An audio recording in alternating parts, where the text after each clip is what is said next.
I hate hearing people nowadays that go, well, I come from a real tough place. Everybody, if I come, I'm like, that's the same old story that I don't want to hear, and I don't want to sound like that, like I'm trying to push that, but it's hardcore here. You see a whole, like, 10 dudes fighting another group of 10 dudes.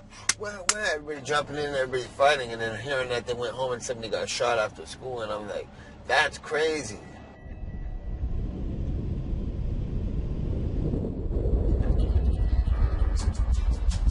What were you going to do with your life? Like, were you even thinking that way? See, that's what I'm saying is, like, I didn't have nothing going for me. I was home every day. I had no job. I had no money. When I found this, my social skills got better because I was able to talk to people at the gym. I think I developed into a grown-up a lot quicker.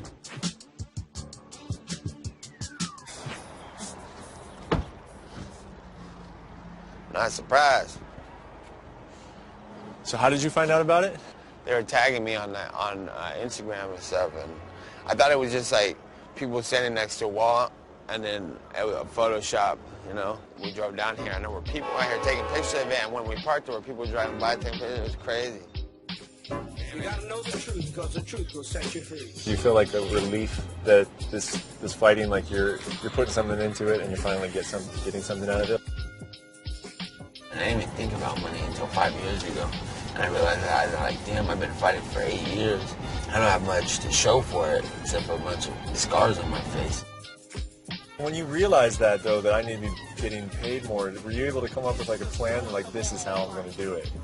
Or at first I just flipped out. And I was like, no, hell no, there's money being made here. I started looking at numbers, and I was like, whoa, you guys are making this much? No, it's time to get paid.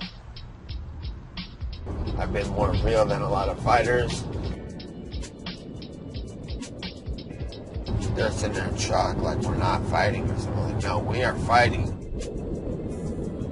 If anybody doesn't see what I've done and think that it's still just brilliant, then they're like, they just don't like the way I look, or don't like the way I fight, or don't like the way I talk.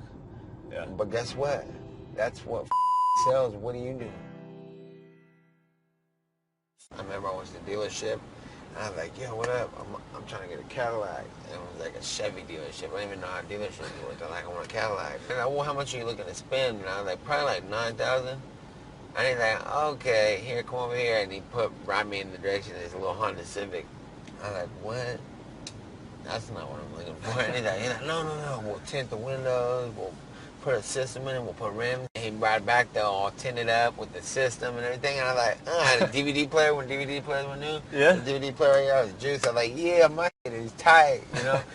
I had like some 12s in the trunk, and I was like, thumping. And then I found out how much houses were, and the market was high. Houses, like a house we lived in, they were trying to sell us for like $750,000. And I was like, are you kidding me?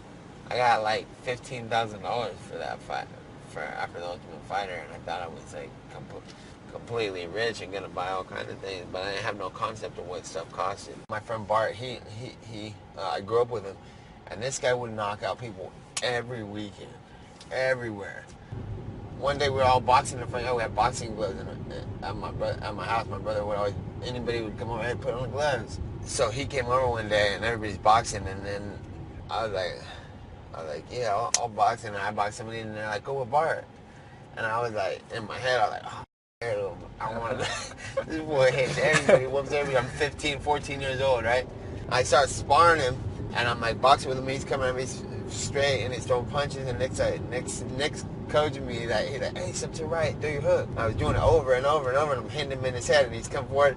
Every time he come forward, I hit him, and he'd fall over. Like, I got the better of him right there in the front yard, and right then, I was like, I'll whoop anybody. He's still my friend, too, but like, it gave me a level of confidence. I'm like, okay, this guy has knocked out everybody.